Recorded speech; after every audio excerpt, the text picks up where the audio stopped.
you're in the business of doing everything. Uhlezi ugeza izandla, wenza everything. Uhlezi nje ubusy. Like when I stationary, ayikho into ongayithendarile wena ayikho. You know, we need to kind of just fix that mentality. I think once you get out of that one, you know, that's your first hurdle. Let's get out of I'm coming to tender, I will do anything ngigeza izandla. Yabo, that's your competitive advantage. Wena nje i-competitive advantage yakho in this industry ugeza izandla, ngaphandle kwenye into you have nothing. How do you expect ukuthi uzomove? So if you are going to look at being an entrant at in 2023, if you're going to look at being an entrant in the 2023 construction industry, all of those avenues are locked up now. You know, like everyone has locked into their people. So it's gonna be don't, you know. So but the opportunity to do it in a strategic manner is available. We need to look at that. Okay. Oh, hello. Welcome to the best construction channel in the land. Welcome to the best construction channel in the land, man. My name is Upili Legani Mpemba, and welcome to The Construct. Here we speak all things strategy and construction, and kind of just navigating our way, penetrating our way, you know, figuring out our way within construction. So if you are into construction, or just, you know, like strategy and movement within an industry such as construction, because you don't have to be of this industry, but there are various industries that kind of operate like construction, that you can kind of take the strategies of what we talk about here and kind of just put them in those industries. So my name is Upili Legani Mpemba, if I haven't said today. Today we are talking about I'm struggling to find opportunities. How is it that I'm going to go and find opportunities within the construction industry?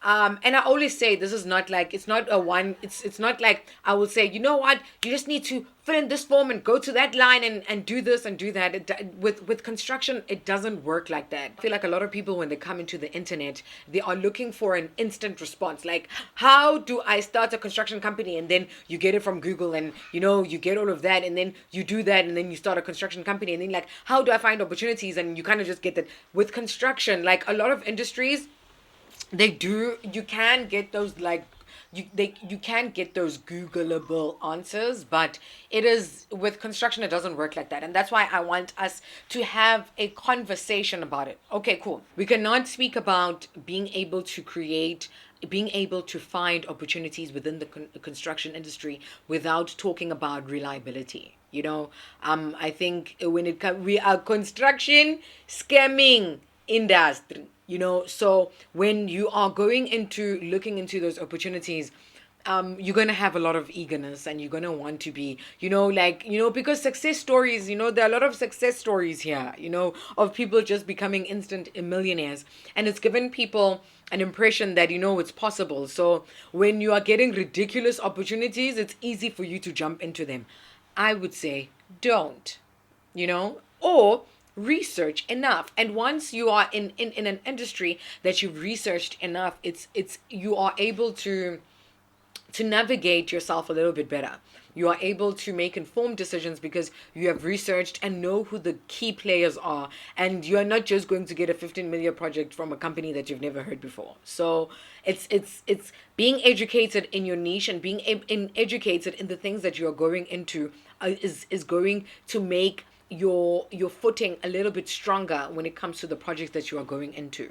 But when we talk about reliability as well, we need to talk about on how is it that you are creating your project strategy, you know, like your lead strategy. You know, all of you guys know that I'm an advocate for leads. I feel like when it comes to such a volatile industry of projects that you need to be in the pulse of all the time, you're going to need a little bit of help, you know. So Leads to Business is a great platform that gives you a platform where you are able to get direct leads at the right time. So first of all, if you want to do it a shortcut way, that's definitely an easier option to use.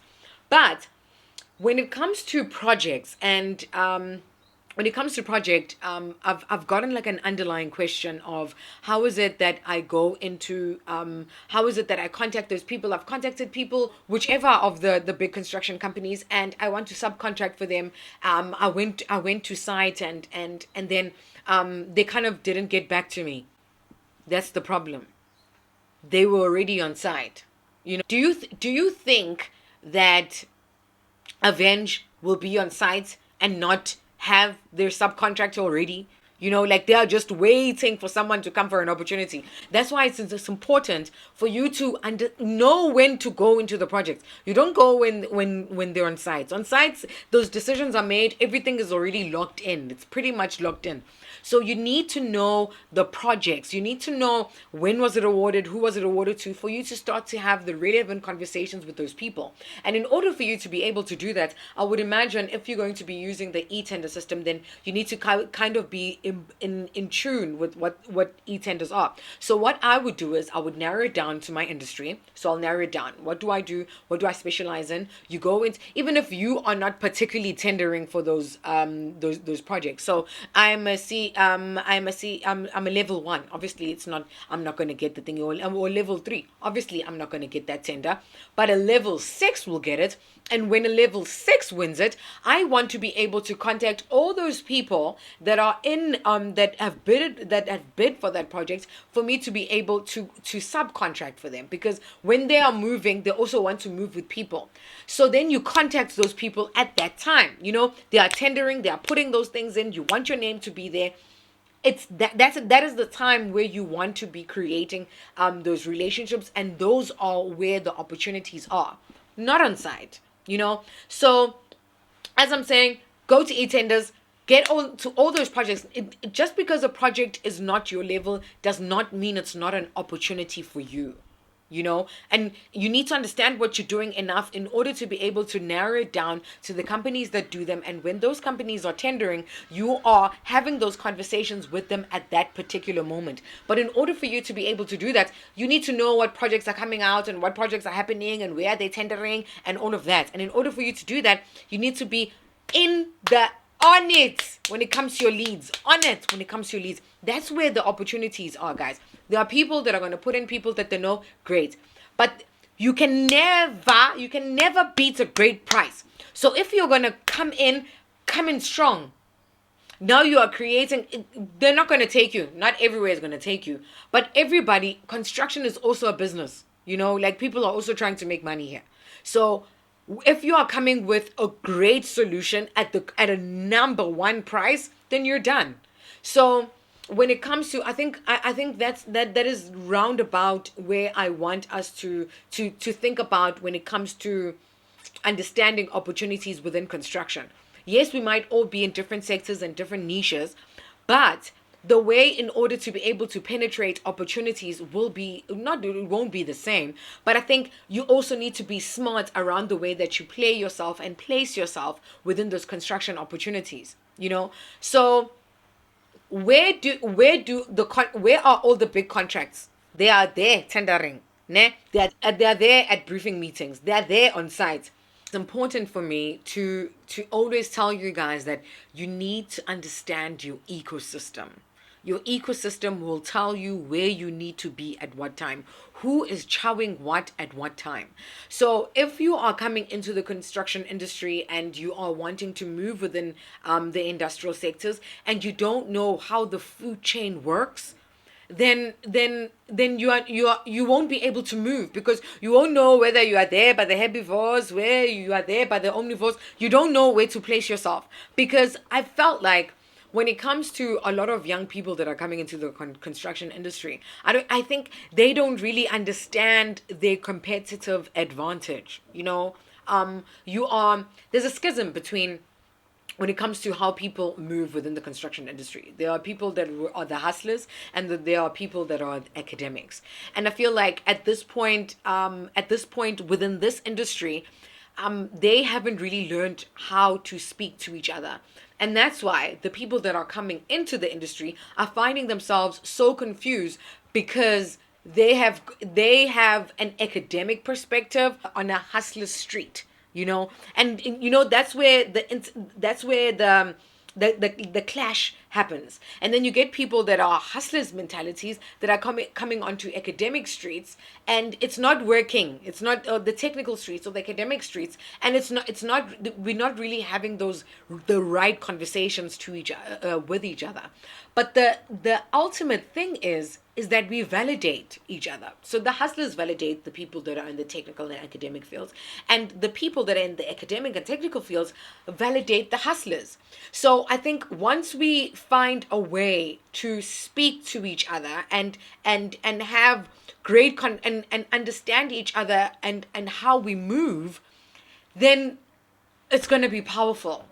It's going to be powerful, and that's where the conversations are. That's where the crux of the conversations are. Once we get those conversations going, and once we get those conversations moving, we are moving on another level.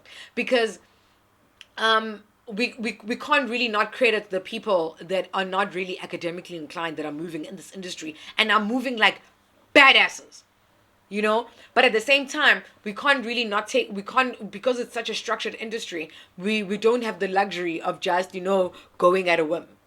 So it's important for those two industries to talk to each other in a way that is effective for us moving forward. And that's why a lot of the people that are entering this industry are finding themselves so lost, because they don't know where they fit in. That's the point. Now you are creating a different lane. That's a different lane that is meshed up on all the creativity that you guys are consuming, the digital aspects of it, the hustlers mentality, the academic fuel that you guys have. Hey, what can happen? So once we look at it from that perspective, in terms of understanding where the opportunities lie, understanding where you fit in within the ecosystem is pivotal to the way that you are going to move. Understanding what you bring to the industry is pivotal to how people are going to perceive you. Understanding your product or your service is pivotal to if people employ you. You have to understand it so much that you are able to derive value from it, and you are able to communicate it, which is where the marketing happens. But a lot of people are not doing that. But that's a conversation for another time. But when it comes to opportunities within construction, I think that's where my mentality would be, in terms of where I would like to place us and where I would like us to move, in terms of just finding opportunities. Find a great platform. If you do have the bucks to do it, go and get a platform that is paid for, that is going to give you information in a way that you are able to digest easier. If you don't, there are avenues, public entity avenues, that you can get all the projects that are moving around within whichever sphere that you're in, and for whichever segment. It's also important for you to understand the projects that happened before. Go back to e-tenders, and go back to those projects and see how did they work out, in order for you to be able to learn on how to navigate the projects going forward. It's important for you to get into the project when it's still cold. When the project is hot, it's already locked in. Don't go into the hot projects already have their people, because they were once cold at some particular moment. So go into a project when it's cold. Like, let it steam you from the inside, and understand your value in all of that, because you also don't want to be taken. You've been taken for like a fool. You don't want people to come here and make you I don't have an answering word for what I want to say, but like, they don't make you a body. You don't become a body, because it's very easy to be a body in this industry. So I'm gonna leave it there. I think I've covered the outlook and strategy when it comes to how to find opportunities. And then like, finding opportunities and where to find opportunities, you can Google that. But I mean, in terms of when you do find those Googleable things, how exactly do you move in them? That's what this channel is for. We're not talking about things that you can Google. We're talking about, once you have access to all this information, how exactly am I supposed to move within it in order for me to be able to get the best results? So that's what this channel is about. Thank you for coming on to another episode. My name is Uplile Ganimpemba.